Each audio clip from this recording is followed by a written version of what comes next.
Merci beaucoup. Je vous remercie. La parole est à Monsieur Patrick Vignal pour le groupe Renaissance. Merci Madame la Présidente. Mes chers collègues, ma question s'adresse au ministre de la Transition écologique et de la cohésion des territoires. Monsieur le ministre, la tempête Monica a ravagé une partie des départements du Gard, de l'Ardèche et de l'Hérault. Nous avons vécu une véritable déferlante de pluie. Le bilan humain est quant à lui dramatique. 5 décès sont à déplorer à ce jour. Un enfant de 12 ans est encore disparu. Le bilan de cette tempête pourrait s'élever à 10 morts, un des plus lourds bilans de ces dernières années en France. Je souhaiterais tout d'abord, avec la représentation nationale, avoir une pensée pour les familles des victimes et leur témoigner toute notre solidarité. Merci, chers collègues.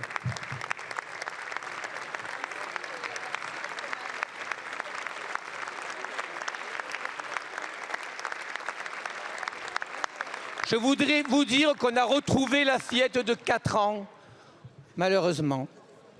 Monsieur le ministre, après ce violent épisode climatique, j'ai longuement échangé avec les maires de Goudargues, Frédéric Mahler, de Sainte-Anastasie, Gilles Tixador et de Gagnères, Olivier Martin. Ces élus, comme beaucoup d'autres, ont été sur le pont durant ces épisodes cévenols. Ils ont utilisé tous les moyens à leur disposition. Barriérage, panneaux de signalisation, communication sur les réseaux sociaux afin de prévenir les habitants de leur commune. Présents nuit et jour sur le terrain pour avertir des dangers. Je voudrais remercier ces maires aussi pour leur investissement et leur dévouement sans faille.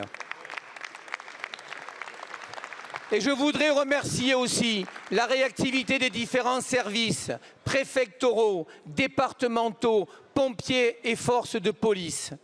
Monsieur le ministre, hier dans le Nord, aujourd'hui dans le Sud, je souhaiterais savoir quelles mesures vous entendez prendre pour anticiper au mieux ces intempéries. Je vous remercie.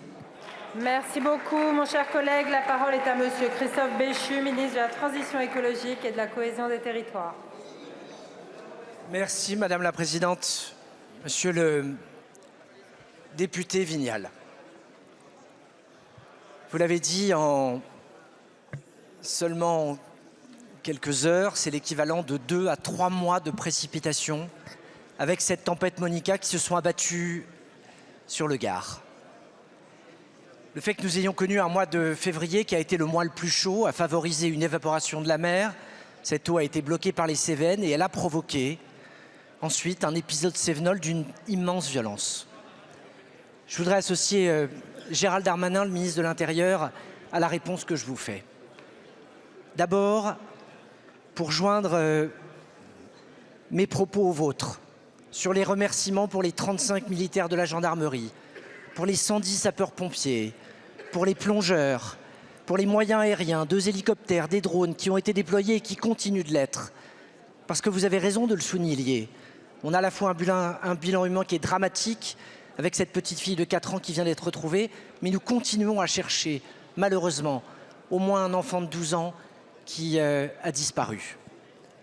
Tous ces décès ont été liés à des franchissements de ponts submersibles. Sur ce territoire, ça consiste à éviter qu'on ait des formations d'embâcle. Je ne porte pas de jugement, je dis que dans le retour d'expérience que nous aurons à faire, on aura aussi à examiner dans le détail la manière dont ces dispositifs ont fonctionné ou pas, dont les alertes sont passées ou pas. Votre question, elle va au-delà.